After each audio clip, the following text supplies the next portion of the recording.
hoarded or sold out at a premium rate.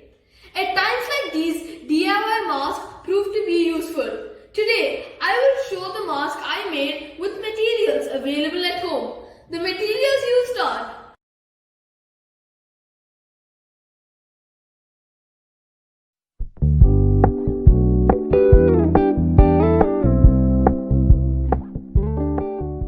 my mask is double layered.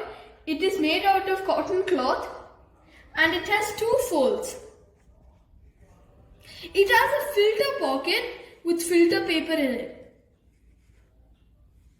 The filter paper is made out of kitchen towel and antibacterial wipes. It will give the protection and good odor. My mask also has a closed opening for drinking.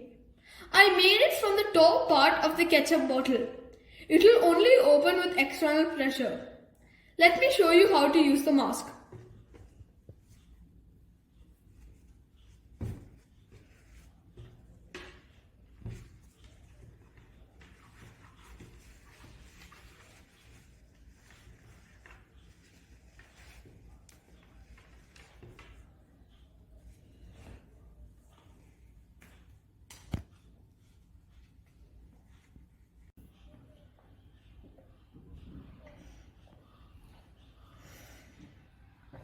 With my mask, I can drink safe and breathe safe. Thank you for watching. Everyone, stay safe.